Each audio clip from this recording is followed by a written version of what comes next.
আসসালামু আলাইকুম। আবার নিয়ে আসলাম আপনার জন্য বিয়ে বাড়ির জন্য ঢাকাইয়া স্টাইলে কিভাবে দই তৈরি করবেন। দই তৈরি করার জন্য এখানে দেখতে পাচ্ছেন এগুলো আমাদের সবগুলো বড় বড়। আপনারা চাইলে কিন্তু ছোট কাপও তৈরি করতে পারবেন, যেটা আমরা কিছু সংখ্যক দই ছোট কাপও তৈরি করেছি। আমাদের আজকের অনুষ্ঠানটা ঢাকা শহরে। আর এখন আমরা যে জায়গায় রান্না করতেছি এটা 4 তলা ভবনের উপরে ছোট্ট একটা রুমের মধ্যে, যার কারণে আসলে আমি নিজেই ভিডিও করতেছি, নিজে রান্না করতেছি। এই জন্য আমি একটা বিশাল সমস্যায় পড়ে গেলাম, কারণ আমার সাথে ভিডিও করার জন্য কাউকে আনি নাই। তো এখন আমরা এখানে দই তৈরি করব। দই তৈরি করার জন্য আমরা প্রথমে পানি দিয়ে দিলাম। পানিটা আমরা প্রথমে মাপ করে দিয়েছি 1 লিটার দুধের সাথে কতটুকু পানি লাগে। তো 1 লিটার দুধের সাথে কিন্তু আমরা পানি দেব 8 লিটার, মানে 1 কেজি পাউডার দুধ সাথে 8 লিটার পানি। এরকম আপনার যত কেজি পাউডার দুধ হবে তত কেজি আপনি পানি দিবেন, কোনো সমস্যা নাই। এবার আমরা এই পানিটা যখন একটু গরম হয়েছে তখন এর সাথে এবার দুধের গুঁড়িটা আমরা আস্তে আস্তে ছিটে ছিটে দিতেছি।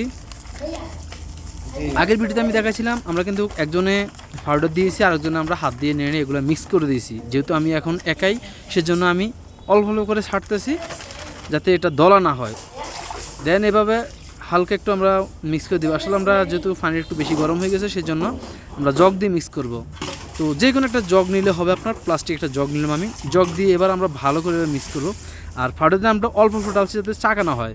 পাউডার দুধ যখনই আমরা পানির সাথে মিক্স করতে যাব এই কিন্তু একটু লক্ষ্য রাখবেন যাতে দুধটা একসাথে না দেওয়া হয় এবং চাকা না ধরে, তাহলে কিন্তু সমস্যা পড়বেন। তো আমাদের দুধটা বলক এসে গেছে দেখেন। এখন আমরা এখান থেকে ঢাকনাটা সরিয়ে নেব। এবার আমরা আস্তে আস্তে নাড়তে থাকবো, কারণ কি যদি না নাড়ি তাহলে কিন্তু দুধটা নিচ থেকে বসে যাওয়ার সম্ভাবনা আছে।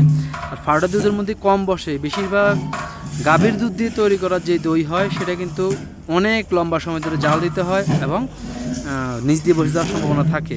এখন আমরা চিনি দিব। দুধটা যখন ভালো করে গরম হবে, বলক আসবে পানিটা, তখন আপনি এর সাথে চিনি দিয়ে দিবেন। চিনি পরিমাণ মতো। চিনির মধ্যে কিন্তু বিভিন্ন রকম পাবেন, যেটা মোটা দানা সেটা একটু মিঠা বেশি হয়, যেটা চিকন দানা সেটা কম হয়। সেক্ষেত্রে আপনারা কতটুকু পরিমাণ মিষ্টি চাইবেন সেক্ষেত্রে আপনি কিছু চিনি দিয়ে তারপর হাত দিয়ে দেখবেন যে কতটুকু মিঠা হয়েছে, বা আপনার মিঠা অনুযায়ী কিন্তু চিনিটা হবে। জাস্ট এটা কোনো পরিমাণ না, এটা জাস্ট মিঠা অনুযায়ী দিবেন। তো চিনিটা দেওয়ার পর আবার আমরা আস্তে আস্তে নাড়তে থাকবো। আর যেহেতু এটা পাউডার দুধ দিয়ে আমরা তৈরি করি, পাউডার দুধ দিয়ে দুধ ভালো একটা বসে, কাপের মধ্যে ভালো একটা চাকা হয় এবং বেশি লম্বা সময় ধরে জাল দিতে হয় না। আর বিশেষ করে সবাই কিন্তু পাউডার দুধ দিয়ে তৈরি করে। আপনাদের জন্য দই তৈরির পরে ভিডিওটা আমি গাভীর দুধ দিয়ে কীভাবে তৈরি করা হয় দই সেটা নিয়ে একটা ভিডিও নিয়ে আসবো। কারণ গাভীর দুধের সিস্টেমটা আলাদা এবং তার কালারে হয় আলাদা, মানে গাভীর দুধটা গাভীর দুধে আর পাউডারে। তো প্রায় আধা ঘন্টা জাল দেওয়ার পর আমরা এবার দুধটাকে নামিয়ে ফেলবো। তো দুধটা নামানোর পর এখন আমরা এটাকে ছাঁকবো যে কোনো একটা কাপড় দিয়ে, গামছা, নতুন গামছা বা নতুন পরিষ্কার একটা কাপড় দিয়ে আপনি দুধটাকে সেঁকে নেবেন। বা আপনার যদি বড় ছাঁকনি হয় তাহলে তো কোনো কথাই নেই। তো যাই হোক আমরা এটাকে ছাঁকে নেব। ছাঁকার কারণ হচ্ছে দুধের মধ্যে যদি কোনো ময়লা থাকে বা দুধের যদি পাউডার যদি দলা না থাকে, তার জন্য আমরা দুধটাকে ভালো করে সেঁকে নেব। তো এইভাবে সম্পূর্ণ দুধ ছাঁকা হয়ে গেলে আমরা এটাকে ঠান্ডা করব। আর দুধটা কাপের মধ্যে আস্তে আস্তে ঢেলে ভালো করে ছেঁকে নেবেন।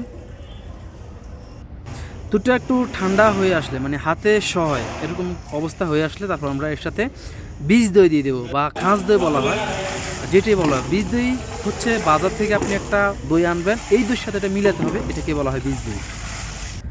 তো দইটা মোটামুটি ঠান্ডা পর্যায়ে হয়ে আসলে, একেবারে ঠান্ডা করা যাবে না, হালকা গরম থাকবে, ওই অবস্থায় আমরা এবার কাপগুলো বিছিয়ে নেব। কাপগুলো বিছিয়ে নেওয়ার পর আমরা কাপের মধ্যে দিয়ে দেবো। আর এখানকার যে কাপগুলো দেখতে পাচ্ছেন এগুলো হচ্ছে 120 ml কাপ। 80 ml কাপও পাওয়া যায় বা আরও 150 ml কাপও পাওয়া যায়। সাধারণত 120 ml কাপই বাংলাদেশে অ্যাভেলেবেল এবং এটাই একটা বেটার সাইজ।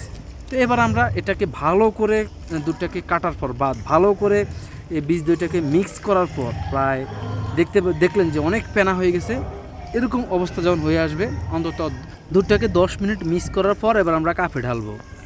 তো দুধটাকে কাপে ঢালার পর আমরা যতগুলো পাত্র আছে সবগুলো পাত্রতে দেওয়ার পর আমরা জাগ দিয়ে দিলাম। জাগ দেওয়ার সিস্টেমটা আমার আগের ভিডিওতে দেওয়া আছে, তারপর আমি আবার বলে দিচ্ছি। এখানে যেহেতু আমি একাই ছিলাম যার জন্য ভিডিও আমি করতে পারিনি, আমি অত্যন্ত দুঃখিত, সরি।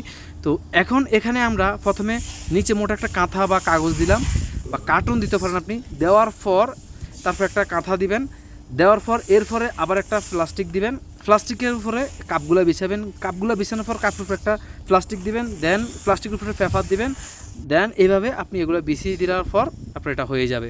ভালো করে কিন্তু আপনার জাগ দিতে হবে, মোটা কাঁথা কম্বল ল্যাব যা আছে তা দিয়ে আপনি চাপ দিবেন।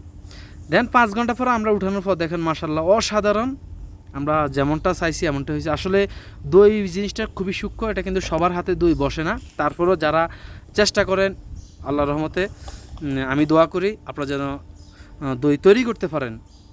যেহেতু সবার হাতে দই হয় না, যাদের হাতে তৈরি হয় হয়। দেখেন আমরা যেভাবে দিয়েছি ঠিক সেভাবে হয়েছে, অসাধারণ মাশাআল্লাহ। যাই হোক, এইভাবে যাতে আপনারাও তৈরি করতে পারবেন, সেম আমরা যেই ক্যাটাগরিতে করছি, যেই পদ্ধতি দিছি এই পদ্ধতি করতে পারবেন।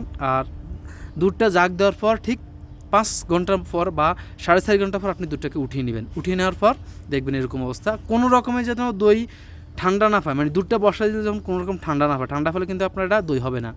তো আশা করি বুঝছেন। তারপর যদি কোনো বুঝতে সমস্যা কমেন্টে লিখবেন। আজকের জন্য পর্যন্তই, চ্যানেলটাকে সাবস্ক্রাইব করে সঙ্গে থাকুন।